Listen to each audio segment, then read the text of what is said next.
Adam itu bapak moyang kita. Dosanya satu, makan buah khuldi, dikeluarkan dari surga. Kita dosanya banyak, kepengen masuk, nggak nyambung.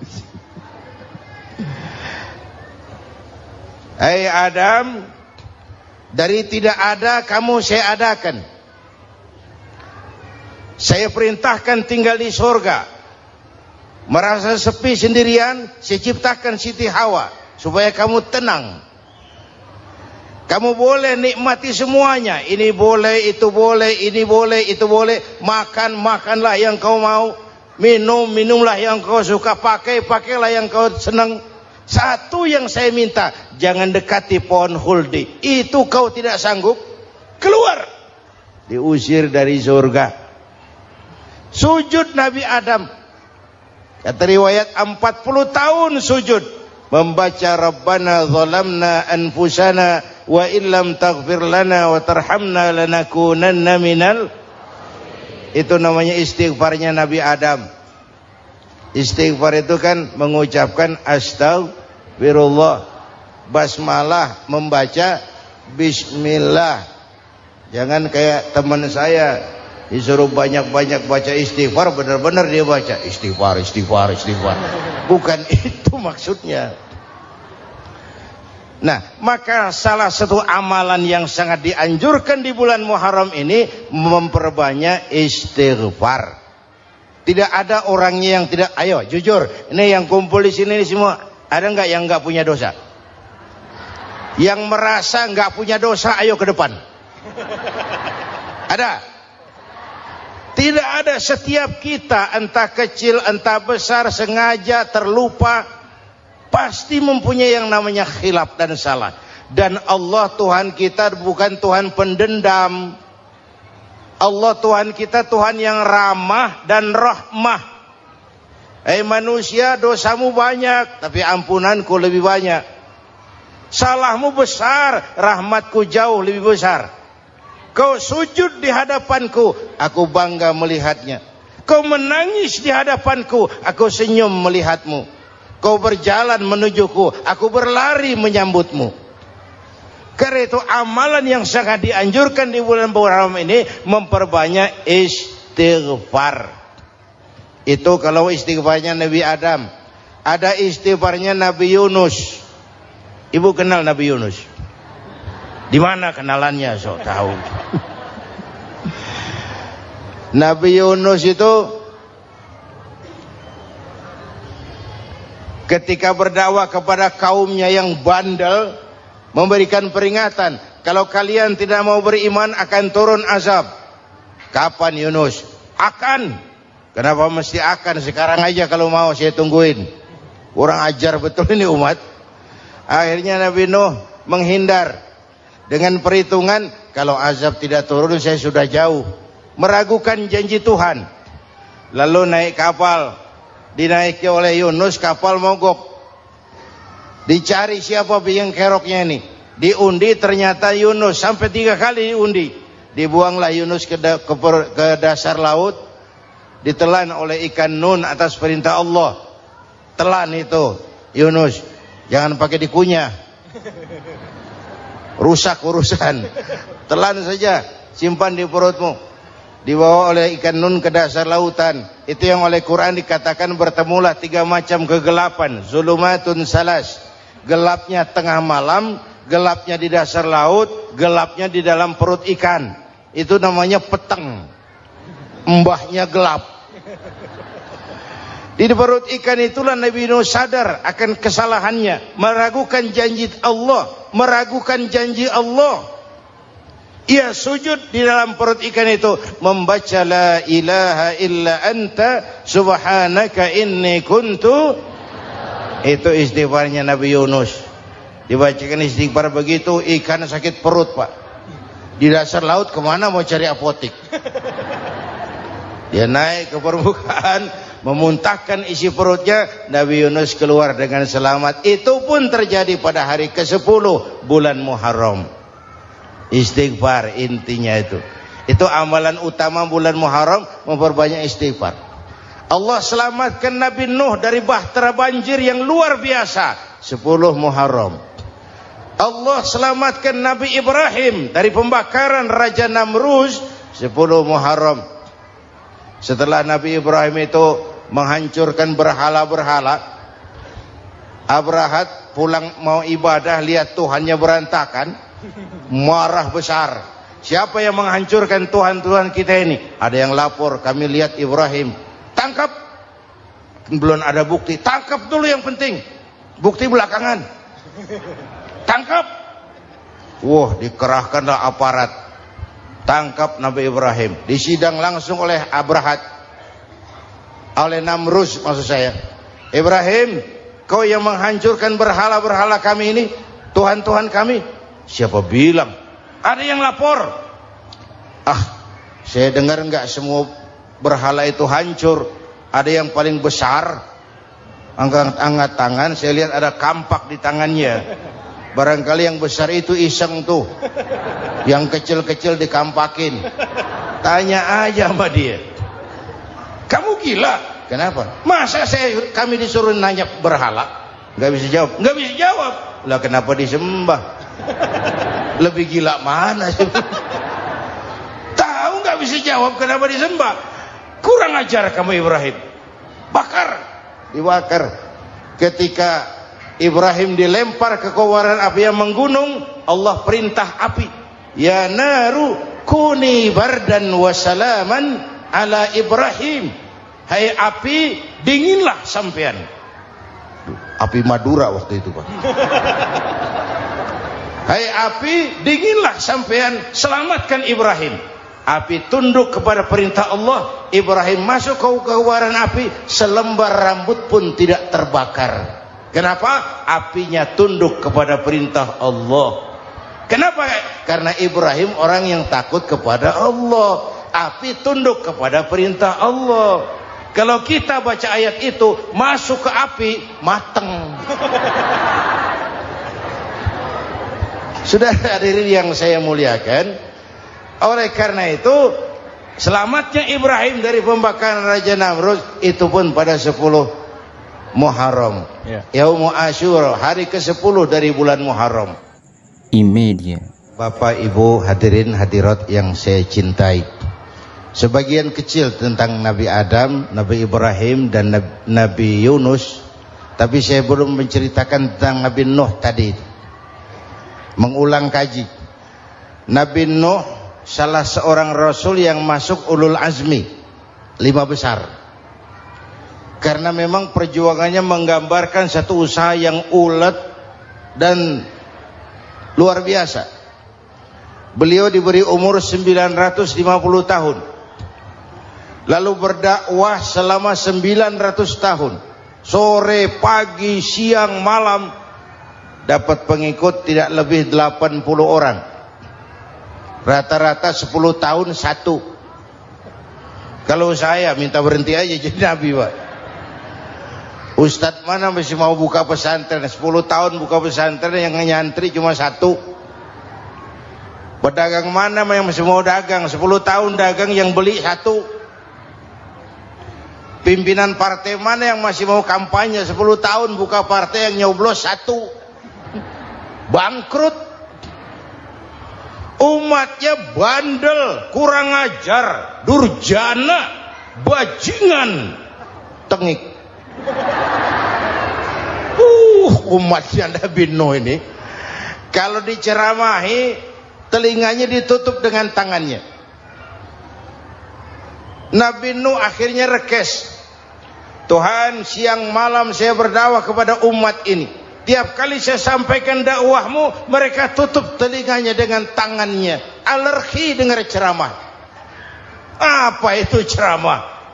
Non profit. Saudara-saudara, jadi mau kamu gimana, Nuh? Sudah Tuhan, habiskan saja orang kafir. Nanti kalau punya anak, anaknya pun kafir lagi. Lebih baik bapak moyangnya sikat habis. Biasanya kalau bapak kalong, anak kampret. Bapak nyolong, anak nyopet. Fotokopi gimana aslinya? Habiskan saja. Itu mau kamu Nuh? Iya. Oke. Nanti aku turunkan banjir Nuh. Buat kapal. Dengan apa saya harus buat kapal Nuh? Ya dengan kayu, kata Tuhan. Kayunya dari mana Tuhan? Ya dari pohon Nuh. Pohonnya belum ada Tuhan. Ya tanam dulu Nuh. Bikin kapal kayunya nanam pohon. Apa artinya? Perjuangan perlu kesabaran. Sukses itu ada prosesnya. Nggak bisa simsalabim abracadabra lalu kita mau sukses. Semua ada prosesnya. Walaupun kenyataannya begitu. Sukses banyak bapaknya, gagal itu yatim. Kalau kita sukses banyak yang ngakuin. Yang baru ketemu pakai manggil encing. Ketemu baru. Tapi sukses banyak bapaknya. Gagal yatim, nggak ada yang mau ngakuin kalau kita gagal itu. Udah bikin kapal dengan kayu di tengah kampung, bikin kapal ini. Bayangkan di tengah kampung bikin kapal. Orang kafir makin menjadi-jadi. Lihat Nuh, kenapa? Makin sarap. Bikin kapal di tengah kampung mau belayar kemana? Tuh lihat, kalau orang nggak tahu tujuan, mountain setengah jalan. Proses yang dinilai bukan finalnya. Ya kayak gitu kesimpulannya. Saya enaknya sendiri. Bikin kapal. Kapal mendekati selesai. Ini orang kafir rame-rame datang ke kapal Nuh. Mau apa? Buang najis. Sakit perut berangkat ke kapal Nabi Nuh. Nongkrong. Dapat 2-3 tumpuk pulang. Penuh lantai kapal dengan najis manusia. Inilah perjuangan. Bukan jalan raya lurus bertabur bunga di kanan kirinya. Banyak ondak dan duri, fitnah, caci maki, antipat, segala macam. Nuh. Ada orang tua dasar kafir, kurang ajar, sudah stroke berangkat juga ke kapal Nuh. Mau buang najis, pincang-pincang digotong orang. Selesai buang najis dia bangun mau pulang, pegangan tiang kapal terpeleset jatuh di atas tumpukan najis. Terjadi keajaiban, yang stroke-nya sembuh, lumpuhnya hilang, berangkat digotong-gotong pulang jalan gagah sekali. Tapi orang kampungnya heran, ente sudah sembuh? Sudah. Berobat di mana? Kok begitu paten? Di kapal Nuh. Masih banyak.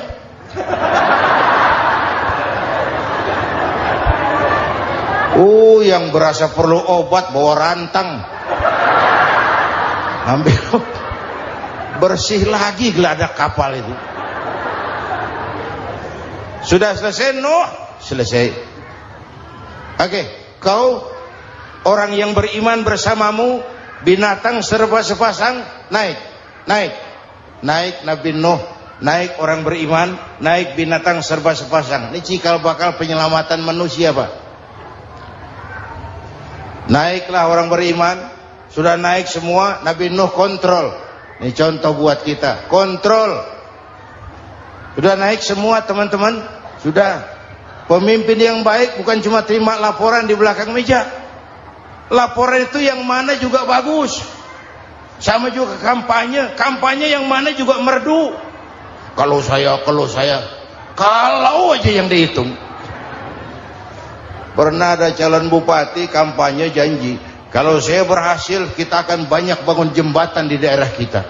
Rakyat tanya, Pak, nggak ada sungai di kampung kita, Pak. Dia bilang, sungainya kita bangun sekalian. Udah kadung janji, mana pula orang mau bangun sungai ini. Saudara-saudara, kontrol. Jangan cuma tunggu laporan di belakang meja. Semua laporan bagus. Ya Bu? Bu?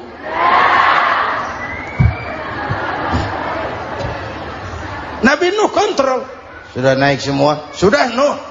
Pulan bin Pulan naik Nuh. Paimin bintu Kijo. Naik, kami lihat naik. Ada orang Jawa juga Kiai? Ada. Sudah kontrol, Kan'an anak saya ikut nggak naik kapal? Kami tidak lihat itu no. Kan'an. Ini potret. Bapaknya aktif ke masjid, ibunya rajin ke majelis taklim, anaknya keleleran kemana-mana. Bukan di sini, di Prancis. Udah di sini insya Allah sama.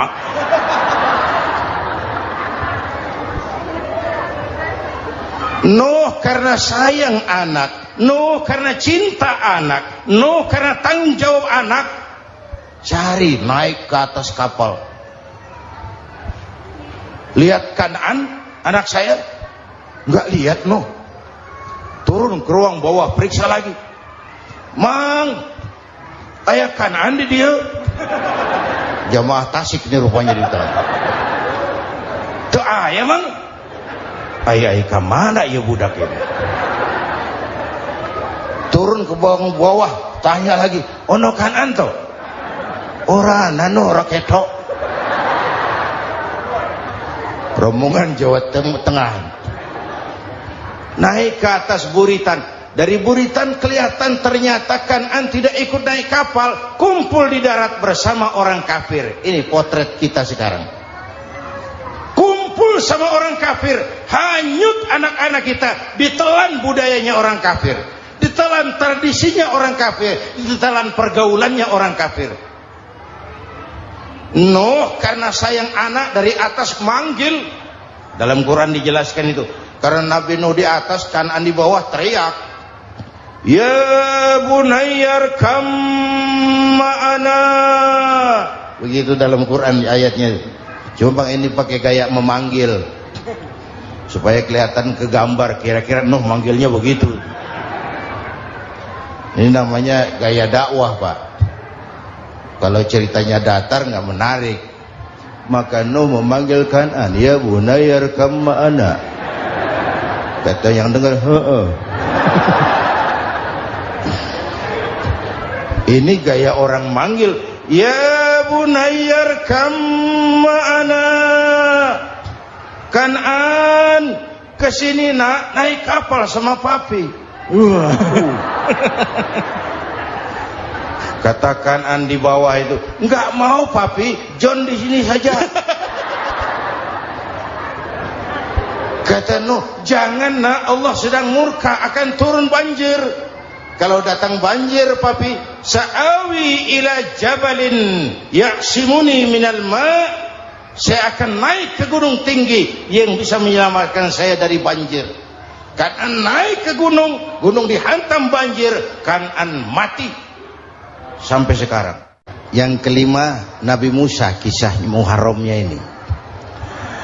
Lahir dalam kondisi yang sulit karena Fir'aun mimpi akan lahir seorang anak dari keturunan Bani Israel yang akan menghancurkan kerajaannya. Kata Fir'aun, sudah lahir belum anaknya? Belum. Kalau gitu mulai malam ini laki-laki dilarang bergaul sama istrinya. Semua perempuan hamil di bawah pengawasan negara. Mulai hari ini kalau lahir anak laki-laki terutama Bani Israel, penggal. Satpol PP disiapkan. Udah ada kayaknya. Ada. Patroli. Bayangkan, Fir'aun itu bikin undang-undang seenaknya sendiri. Apalagi merasa kekuasaannya dalam ancaman. Penguasa manapun kalau merasa dalam ancaman, panik. Padahal kekuasaan itu kayak harimau. Makin lama ditaiki, makin sulit turun. Kenapa? Karena macannya makin lapar. Naik terus capek, turun dimakan harimau. Serba sulit. Saudara-saudara, kalau kita mau belajar dari Pak Harto, saya melihat kekurangan Pak Harto cuma satu, terlambat berhenti.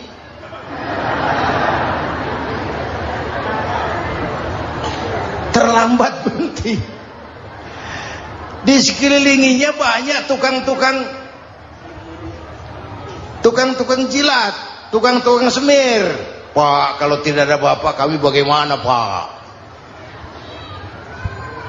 Saudara hadirin yang saya hormati, maka sering saya ingatkan, temanmu yang sejati adalah teman yang membuat kamu jadi benar, bukan teman yang selalu membenarkan kamu. Berapa banyak pejabat-pejabat hancur karena selalu dibenarkan oleh lingkungannya. Bapak benar, Pak. Bapak bijaksana, Pak. Itu tepat, Pak. Benar. Buang angin pun kata kelilingnya, oh Bapak sehat. Temanmu yang sejati, teman yang bikin kamu jadi benar, bukan teman yang selalu membenarkan kamu. Bapak Ibu hadirin yang saya hormati, tapi kehendak Allah terjadi. Lahirlah Musa. Bayinya dihanyutkan di sungai Nil. Bayi sudah menderita, dihanyutkan di sungai Nil. Dan akhirnya besar di lingkungan istana Fir'aun. Diriwayat oleh Ratu Aisyah, perempuan Fir'aun, setelah mulai berjuang, terjadilah itu. Musa dan pengikutnya dikejar oleh Fir'aun. Sampai di tepi laut, Allah wahyukan Musa, lempar tongkatmu ke laut. Dalam kondisi darurat, mukjizat tiada jalan. Kondisi darurat. Kalau tidak, mukjizat itu maunya Allah, bukan maunya Nabi. Nabi nggak kuasa, Allah yang mau. Tapi hidup Nabi bukan mukjizat, manusiawi. Tidak mentang-mentang ada mukjizat tongkat, tiap sulit main tongkat, nggak usah berjuang kalau begitu. Itu darurat menyelamatkan umat. Tongkat dilempar ke laut, laut terbelah. Laut terbelah. Itu secara visualnya bisa kita lihat dalam film The Ten Commandments. Udah nonton belum? Urusan nonton kalah sama Ustadz bagaimana sih? Ten Commandments, 10 firman Tuhan. Tekniknya bagus loh. Bagaimana laut terbelah. Musa lewat, Fir'aun mengejar. Musa sampai di ujung sana, Fir'aun masih di sama tengah perjalanan. Laut nutup kembali. Laut menutup kembali, Fir'aun tenggelam. Cengap-cengap di lautan. Begitu nafas sampai di tenggorokan, Fir'aun sambil cengap-cengap itu, amantu bi Rabbi Musa wa Harun. Duh, kalau begini mah saya juga percaya sama Tuhannya Musa. Malaikat maut jengkel, goblok loh. Terlambat sekarang. Ditenggelamin terus. Modar. Musa selamat. Fir'aun mati. Jenazahnya, jasadnya terdampar di pinggir laut. Beberapa waktu kemudian ditemukan orang, dimumi, dibalsem, diawetkan. Itu sesuai janji Quran. Wa kadzalika nunajjika bi badanika litakuna liman khalfaka ayah. Kami selamatkan badan kamu agar jadi pelajaran bagi orang-orang sesudah kamu nanti. Janji Quran tepat. Janji itu 14 abad yang lalu. Jasad Fir'aun ditemukan, dimumi, diawetkan, dibalsem di bawah nama Farao Ramses II. Sekarang tersimpan di Museum Negara di Mesir. Kapan-kapan nanti ibu main ke Mesir, mampir. Naik ojek paling berapa itu? Oh, orangnya tinggi, hidungnya mancung, pokoknya pantaslah jadi Fir'aun. Selamatnya Musa di kejaran Fir'aun di ujung sana itu terjadi pada hari ke-10 bulan Muharram, yang oleh orang Nasrani diperingati dengan hari raya Paskah. Mereka melaksanakan puasa, mensyukuri nikmat keselamatan dari kejaran Fir'aun. Makanya kalau kita ikut puasa di bulan Muharram, bukan mengikuti syariatnya Nasrani, salah. Karena Nabi mengajarkan, itu sumbernya. Bukan ikutan sama ibadahnya Israel. Tapi memang agama ini kan merupakan mata rantai. Datang Rasul baru melengkapi Rasul sebelumnya, datang Rasul baru melengkapi Rasul sebelumnya. Mata rantai yang berkaitan. Setelah Muhammad selesai, selesailah tugas Nabi dan Rasul. Selesailah misi Nabi dan Rasul. Tidak ada Nabi lagi sesudah Nabi Muhammad. Itu harga mati, titik. Gak ada kompromi. Siapapun sekarang ini nggak datang ngaku jadi Nabi, wajib tidak percaya. Wajib tidak percaya. Tapi kaitannya memang kita bilang Nasrani, orang bahasa Arab, bahasa Ibraninya Nazaret,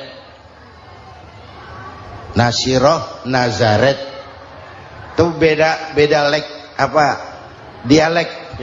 Kita Daud, dia David.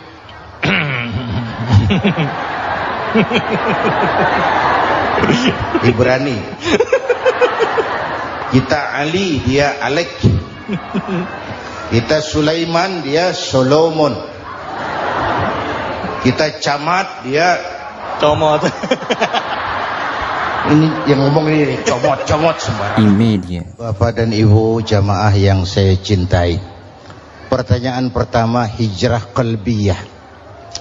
Ada hijrah badaniyah, hijrah fisik yang dilakukan Nabi dan sahabat dari Mekah ke Madinah. Itu hijrah badaniyah. Ada hijrah qalbiyah, hijrah hati. Dan ini yang kita perlukan sekarang. Karena refleksinya akan membias kepada alur kehidupan. Kalau hati kita mau berhijrah, fisik akan mengikuti. Hijrah dari tempat, dari malas ibadah menjadi rajin ibadah. Hijrah dari maksiat kepada yang ma'ruf, dari berpecah belah menjadi bersatu. Hijrah seperti itu yang sangat kita perlukan. Apalagi masyarakat ini paternalistik. Kita harus hijrah mental sekarang ini. Maka yang disampaikan tadi benar. Seorang ketua MK siap mengundurkan diri kalau terbukti anak buahnya terlibat suap. Itu walaupun siap, tapi sudah angin segar buat rakyat. Bahwa masih ada banyak insya Allah pejabat kita yang punya harga diri. Walaupun ada juga pejabat kita yang muka tembok, kulit badak, kuping kebo. Muka tembok, kulit badak, kuping kebo. Biasanya kalau kereta api tabrakan di negara-negara maju, Menteri Perhubungannya mundur. Di kita petugas palang pintu dipecat. Jauh sekali menteri sama petugas palang pintu. Yang benar-benar diadili yang krocok-krocok, kopral-kopral gitu. Padahal hadisnya jelas, ar-rashi wal murtashi finnar. Yang nyuap dan yang nerima suap, dua-duanya neraka. Kasus potret belakangan ini, yang nerima suap, yang diuber, yang nyuap aman, yang nyuap aman, yang korupsi pajak dikecil-kecilin, yang ngemplang pajak aman. Padahal ngemplang pajaknya triliunan, padahal dia sudah dikasih fasilitas oleh negara mengelola sumber daya alam negara yang artinya milik rakyat. Dia harus bayar pajak, uang pajaknya dikumpulkan bagi sebesar-besar kemakmuran rakyat. Itu tindakan merugikan rakyat. Karena itu betul, saya setuju, hijrah qalbi yang perlu kita lakukan sekarang. Hijrah hati. Kita ini bangsa Indonesia, seperti timnas. Timnas sekarang anak-anak muda sudah berani pakai baju PSSI. Iya. Kenapa? Menang. Coba kalau kalah terus, nanti menang. Tapi bangsa Indonesia itu memang seperti timnas, namanya kesebelasan. 11 orang. Walaupun ada pemain bintang, ya ada presiden, gubernur, menteri, itu bintang-bintang. Tapi bintang baru ada artinya kalau dibantu 10 pemain yang lain. Cristiano Ronaldo, siapa itu? Penyerang tengah Real Madrid, Wah. bintang. Lionel Messi. Siapa lagi itu?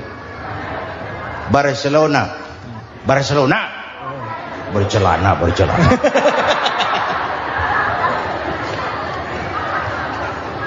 Michael Rooney, bintang Manchester United. Ronaldo baru bintang, Messi baru bintang kalau ada 10 pemain yang lain. Bagaimanapun hebatnya Cristiano Ronaldo, kalau sendirian lawan satu kesebelasan, babak belur. Itulah kita, bangsa Indonesia. Kita satu kesebelasan, harus saling memperkuat. Ada bangsa kita ini yang jadi jaksa, ada yang jadi hakim, ada yang jadi polisi. Itu posisi penyerang tengah, kiri luar, kanan dalam, back, striker, kiper, posisi. Tapi sadar, kita satu kesebelasan, Bung. Jangan bikin gol ke gawang sendiri. Kalau punya bola bagus, operan dong sama temannya. Yang bisa menciptakan gol, operan. Ada yang jadi pengusaha besar, bagus boleh. Punya untung besar, operan. Kasih masjid, kasih pesantren, operan. Ini kesebelasan kita kalau punya bola, pelitnya setengah mati, Pak. Nggak mau ngoper. Bawa sendiri, mending bikin gol. Enggak. Kita ini satu kesebelasan. Satu sama lain harus saling memperkuat. Bahwa ada penyerang tengah, itu si posisi. Tapi kalau memang peluang memungkinkan, ayo dong operan. Saya iri sama kesebelasan Nasrani di Indonesia. Mereka kalau punya bola, operannya cakep. Gereja cepat selesai, rumah sakit Kristen cepat selesai. Kenapa? Operannya bagus. Kita ini kalau punya bola bawa sendiri, nggak mau ngoper. Maka masjid nggak selesai-selesai. Madrasah banyak yang bocor. Rumah sakit Islam kalah bersaing. Kenapa? Operannya berat. Ayo menyadari, kita ini timnas, satu kesebelasan. Jangan menjegal kawan seiring. Kawan sendiri dijegal. Sudah musuh terlalu kuat, gawang sendiri dijebol. Akhirnya terbalik kita ini. Ujian terberat telah diberikan Allah kepada para anbiya, kemudian para aulia, kemudian para ulama. Summal amsal fal amsal, ke bawah dan ke bawah. Diuji setiap orang menurut kekuatannya berpegang kepada agama. Karena anak Melayu bilang, kalau takut dengan ombak, jangan berumah di tepi pantai. Kalau takut diterjang ombak, jangan berumah di tepi pantai. Kata ibu tadi, mau jadi pohon tinggi, harus berani ketiup angin. Makin tinggi pohonnya, makin keras anginnya. Takut angin, jangan jadi pohon tinggi, jadilah rumput. Nggak ditiup angin, tapi diinjak kebo. Apa yang nggak ada resikonya? Apa yang nggak ada resikonya? Semua nabi ada yang dihantam kekuasaan yang arogansi. Ibrahim berhadapan dengan Namrud. Musa berhadapan dengan Fir'aun. Ada yang diuji dengan berhadapan umat yang sangat kurang ajar.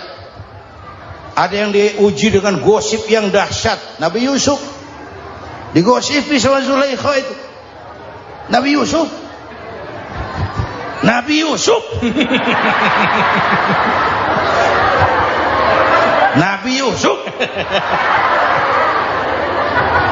Yang namanya gosip itu kan menyebarkan keburukan orang.